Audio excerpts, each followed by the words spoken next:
Hey guys, I hope everybody's having a fantastic day. Whether you're watching this in the morning, in the afternoon, or in the evening, I'm glad you're here. First off, I want to thank the channel members. Without you guys, I wouldn't be able to do it. Thank you so much. And thank any of you and all of you who stopped through to watch my knife and EDC content. I hope you guys find it informative, educational, entertaining. And if you like it, if you like my knife and EDC content, if you would, please hit that subscribe button and that bell notification icon. It really help me out.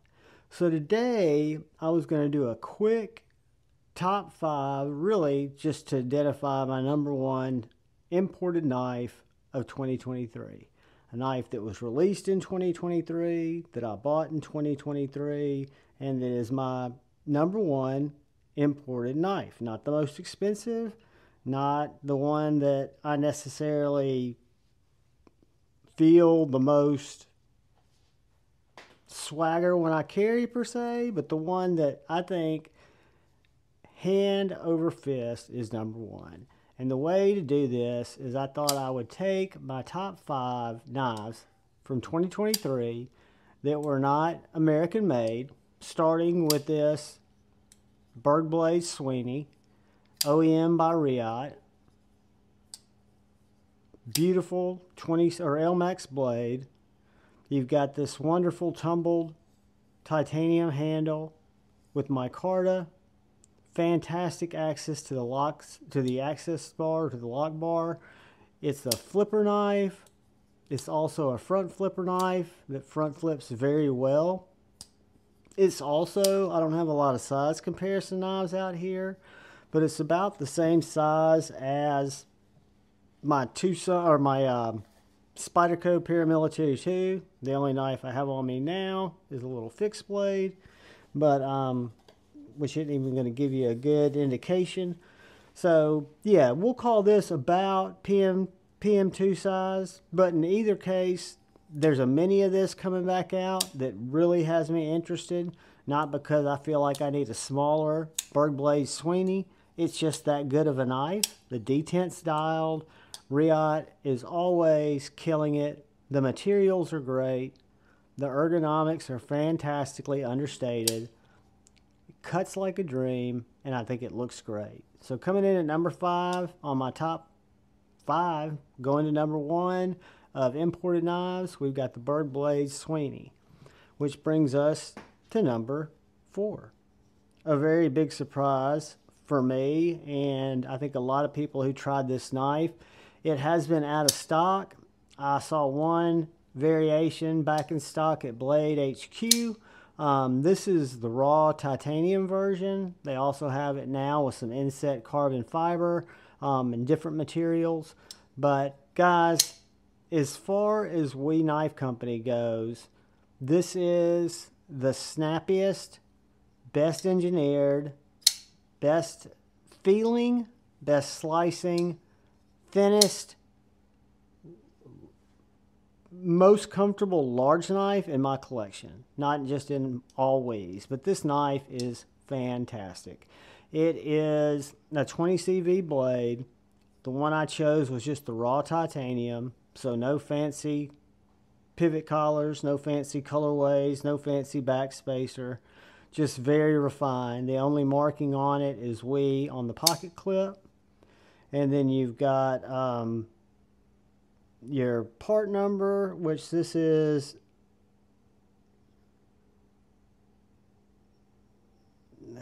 it's a series run, and I can't tell. It's 151 of 185 is the number that I have. And I can't remember if it's 20 CV. Yeah, CPM 20 CV right up there. And it's super, super snappy. The middle finger flip is dialed. The thumb flick, if you like that, is great. The reverse flicker, I find myself reaching for it just because it snaps into place so easily. But most for me, it's the middle finger flick. This choil on this full-size knife is delicious. This is definitely a top 5 of my imported knives in 2023. And I'm going to place it right at #4 as I shake it down. Which brings us to #3. Guys, the number 3 knife is a knife that I looked over, was not interested in it because it didn't have the rear flipper. Went to Blade Show, spent a lot of time with John, Jamie, Cole, and Kara, and absolutely fell in love with this knife. The D10 of the knife, I think the fact that it's the Best Tech OEM knife is perfectly centered. I love the raised milling, the chamfered diagonal milling on this knife. I love the gold accents. It's exactly the variation I wanted. The clip point with the satin blade. You've got this deep hollow grind here in the back with this compound clipped stiffer tip. You can see there. You've got the wonderful EMP EDC finger deployment hole / choil if you can't get into that hole. That pill-shaped hole is perfect size to where I can flip it from the very top to the very bottom to wherever my hand happens to catch it, even down at the fuller by the tip of the blade. This is also a front flipper. For those of you who like front flippers, this is a good one. It is also very slicey. I know I have not been cutting with these knives. They are all very slicey. What impresses me about the Relative is it looks so massively thick and gemmed. But that hollow grind, guys, cash money. Elmax blade steel, great Tonto clip point tip or compound grind tip. Absolutely shreddy, slicey, stabby. I love it. It could be higher than number 3. Any of these knives could have been number 1. One of them stands out from the crowd. Really 3 of them, this being one of them. And I lied. This is MagnaCut. This is not Elmax. So we've got MagnaCut, 20 CV, and I think we decided 20 CV here. Or is this one Elmax? This may be Elmax. I can't remember, and I'm sure it tells me there somewhere. It's number 40. But yeah, anyway, this is 20 CV or Elmax, which brings us to number 2, which could very easily be number 1. Guys, my number 1 or possibly number 2 in my overall collection is the Field Duty EDC. This Field Duty folder, the liner lock in S90V, and the shred carbon fiber with the tumble titanium bolsters, and this just wonderful D10-y springy blade. The only negative, if I could even call this a negative for this knife, that I would have liked to have seen changed is this deployment hole be a little narrower, a little more compact, only because, see, I can get my finger all the way through it and still almost flip it because I'm not going to get it deep. But if you ever do get your finger deep in there, it won't flip it. So I just keep my finger towards the edge. Don't worry about going through the hole if I'm up at the top, pushing up. But it's an absolute banger. Has some of the best ergonomics with those contoured handles. That tall S90V blade is the therapeutic cutter.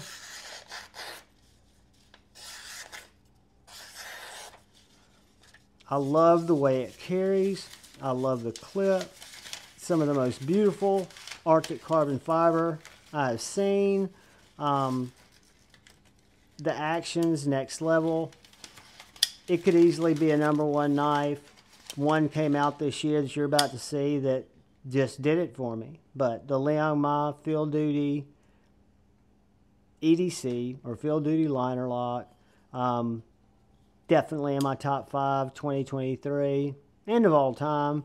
But I'll give this number 2 of 2023, which moves us to number 1. There can only be one. And guys, I would be dishonest if I told you, in my humble opinion, that this Kunwu Padrè is not the best knife that I brought into my collection this year. I bought this on the second hand at NAF sale from a gentleman who bought two, a satin and a stonewashed. This was just meant to be because he never even opened the packaging on the stonewash because he fell in love with the satin. When I opened the stonewash, I fell in love with it to where I had no regrets of it not being satin. It's got the diamond textured handle, which is very muted but yet grippy. It has a deployment hole which you can get from anywhere, and the hole is so thin, so narrow that I can easily get my fingertip in it, but I have no problem of overextending it. It's got a front flipper. I hate front flippers. This one's done very well. You've got this nice angle right up here at the top, and you can see where your front jimping goes up to this flipper, and you can just give it a very easy front flip. But where this knife really shines, in my opinion, the detent's the best I've got this year. The ergonomics on the grip are absolutely fantastic. I love the banana-shaped handle. I love the way the choil's integrated into the blade. I love the tumbled acid-washed, stone-washed blade. I do feel the clip in my hand. It goes in and out of pocket very, very well. It does have a splinter digger point, but it's got this tall, flat ground Van X blade.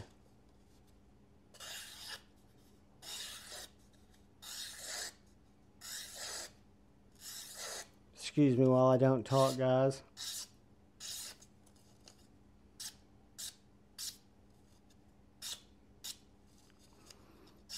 Guys, that's my #1 knife of 2023. I am going to do my top 5 US knives and my top US made knife of 2023. And I would tell you that I will then do a top knife all together, but I'm not. I'm going to tell you that my top 5 USA made knives are going to be different. They're going to mean different things to me. I can tell you if there was one knife that did it for me in 2023, whether it be an American knife or whether it be an imported knife. These are knives that I brought into my collection, guys. These are not just all knives out there because I didn't get to experience them all. But Kunwu Padrè is #1. You can take American knives. You can take imported knives. I do want to break out my top 5 American knives, and I can assure you #1 and #2 are not going to be far off of this guy. But if there could only be one for 2023, for me, #1, Kunwu Padrè. When they redrop, if you've got an opportunity to get one, if you like the look, if it's not too big for you, do not hesitate. It is a great knife. Kunwu does frame locks better than anyone. And of all the knives that Kunwu's designed, this by a long shot is my favorite. My personal preferences, guys. So, Kunwu Padrè, absolute banger. EMP EDC Relative, too good. Too good. Liong Field Duty Folder, absolute banger. We've got the Nefaris, too good. And then we've got the Berg blades, Sweeney. Guys, my top 5, my #1 sits proudly in the middle. I will bring you 5 USA made knives either later today on Sunday, maybe for New Year's Day, maybe Monday. But again, my #1 knife of 2023, Kunwu Padrè. Kunwu Padrè. Guys, I love each and every one of you. Thank you for making my year on YouTube and my year in making friends and hanging out with people in YouTube chats the best year yet. I appreciate you all more than you know. I love each and every one of you. I wish you a very happy new year. And I ask, please look out for the guy or gal to your left. Please look out for that guy or gal to your right. Look out for each other. Go forward with love in your heart. Choose debate, not hate. I love you all. Happy New Year. Peace.